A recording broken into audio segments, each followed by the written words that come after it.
May panibagong nabiktima yung Hornets sa West, Denver Nuggets, 110-87. Hindi rin naglaro si Aaron Gordon dahil merong injury. Natambakan agad ng malaki sa first half itong Denver Nuggets, 60-34. Na parang hanggang ngayon binabantayan pa rin ni Colin Sexton si Steph kahit ang kalaban nila Denver. Antindi kasi ng depensa ngayon ng Hornets. Si Christian Braun since November 15, 3 beses pa lang nakakapaglaro. Mukhang nayari yata ng sumpa ng makapirma ng kontrata sa Denver. Base kasi kay Coach Adelman, hindi pa talaga nakaka-recover sa injury sa paa itong si Christian Braun. Ang Bulls naman nakabawi sa Nets. Kaso si MPJ hindi pinalaro dahil pinahinga ng team. Si MPJ din yung nakascore ng game winner versus dito sa Bulls na parang nagreklamo pa yung mga fans nun eh. Back-to-back matchup sila sa Bulls pero lalong tumaas ang hinala na nagtatanking na at malapit nang i-trade ng Brooklyn si MPJ. Wala di umanong rason para ipahinga si MPJ dahil hindi naman back-to-back na araw naglaro yung dalawang teams. Saka wala ding listed injury si MPJ ngayon. 2 player lang ang merong injury sa Nets, si Highsmith at Drake Powell. Healthy lineup yung Brooklyn. Isa pa doon, majority ng game, pinalaro si Cam Thomas na nung nakaraan, pinaupo siya ng Brooklyn, dun pa sila nanalo. Pinagbigyan di umano ng Nets ang request ng mga fans na mag-tanking na dahil sa response ni MPJ nung nakaraan sa comment ng isang fan na magpa-trade na at kailangang matalo ng Brooklyn na pinick up naman ng mga sports website. Hindi lang naman kasi Nets papabor na nanalo ang Bulls dahil sa number 9 position na sila, 3 games pa ang hahabulin ng Milwaukee Bucks. Kung nasa tanking phase na ang Brooklyn, makikinabang naman ang 8 out of 10 teams na mga sunod nila makakalaban. Sa 10 games na susunod ng Nets, 5 games doon nasa West at yun pa yung nag-aagawa ng pwesto sa top 6. Yung isa naman naghahabol sa top 10. Sa game naman ng Rockets at Pelicans, nagkaroon ng injury si Steven Adams. Kailangan pa siyang alalayan papuntang locker room. Na based naman sa report ni Coach Ime, nagkaroon ng sprain sa paa si Aquaman. Kayang-kaya niya yan, parang bato rin ang katawan nito eh. Based naman kay Coach Ime din, namamaga agad ng paa ni Steven Adams pero wala namang baling nakita. O hindi nabalian si Steven Adams. Idadaan pa rin naman sa MRI para makita kung meron pang ibang na-injured kay Steven Adams. Pero extended time na mawawala siya sa lineup. May average din kasi siyang almost 6 points, 8 rebounds in 22 minutes.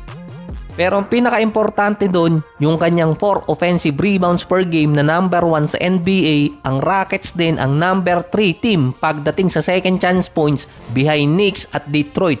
16 points per game at nasa 4 points per game ang kay Steven Adams dun.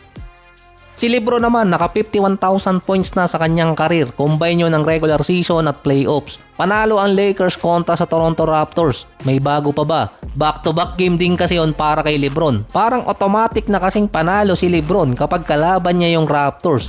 Ang tagal na niyang binabata halos dinimolish niya yung franchise. Sumubok din ang big lineup ang LA nung second quarter. Ayton, Timmy, Bando, LeBron at si Marcus Smart.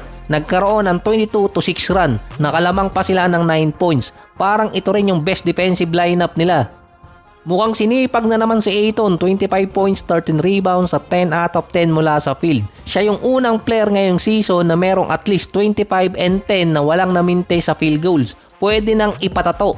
Nagawa na ng record si Ayton. May combine din na mahigit 70 points si LeBron, Ayton at si Luka na nakabalik na rin galing injury. Si Luka mukhang bad game pa 25 points, 3 rebounds, 7 assists pero nasa 8 out of 23 mula sa field. Si LeBron naman meron 24 points. Mukhang taktika talaga nilang hindi palaruin si Luka versus Portland dahil nga back-to-back games. At parang alam nilang siguradong panalo na sa susunod na laro dahil nga Toronto yung kalaban at si LeBron pa ang kakampi ng LA. Kasi kung pinalaro din nila si Luka kontra sa Blazers at natalo, baka double whammy pa. Tumabla kasi ang Lakers ngayon sa Rockets at Suns sa win record. Mas may advantage yung Rockets dahil delayed sila ng 2 games. Bigla din kasing naglaro si Abdiya sa Portland. Back-to-back win para dito sa Blazers. Pompya ngayon sa win-loss record, 22 and 22. 2.5 game behind kontra sa LA, imbes na 3.5. Kaya di ko rin ginawang kahapon dahil kahit panalo ang LA na wala naman sa kanila ngayon yung tiebreaker. Ito yung ginawa ko last time na dikdikan yung mga team sa West since lumapit na sa top 10 or nakapasok na sa top 10 dati ang Clippers. Si Abdihan naman 30 points, 8 rebounds at 8 assists versus Sacramento kasama pa si Shaedon Sharpe na meron 27 points. Sa Kings naman si Westbrook meron 23 points, 3 rebounds at 7 assists may kasama pang 3 steals. Si Westbrook din ang leader sa Sacramento pagdating sa rebounds, assists at second chance points na parang siya pa ang bumubuhat ngayon sa Sacramento. Ito yung critical game bukas, Golden State versus Miami. Dahil back-to-back game yun versus Raptors. Kailangan nilang makuha yung isa or kahit yung dalawa. Matalo or manalo man sila sa Miami Heat, number 8 pa rin. Pero kapag natalo sila sa Miami at natalo din sa Raptors, number 8 pa rin naman sila. Pero magiging 0.5 na lang ang lamang ng Blazers dahil nasa Blazers ang tiebreaker kontra sa Golden State. At posible maalis na sa number 8 yung Golden State. Pero baka pumatak ng number 9. Kaya critical para sa Warriors yung versus Miami dahil hindi naman alam kung sino ang maglalaro sa Warriors para naman kontra Raptors.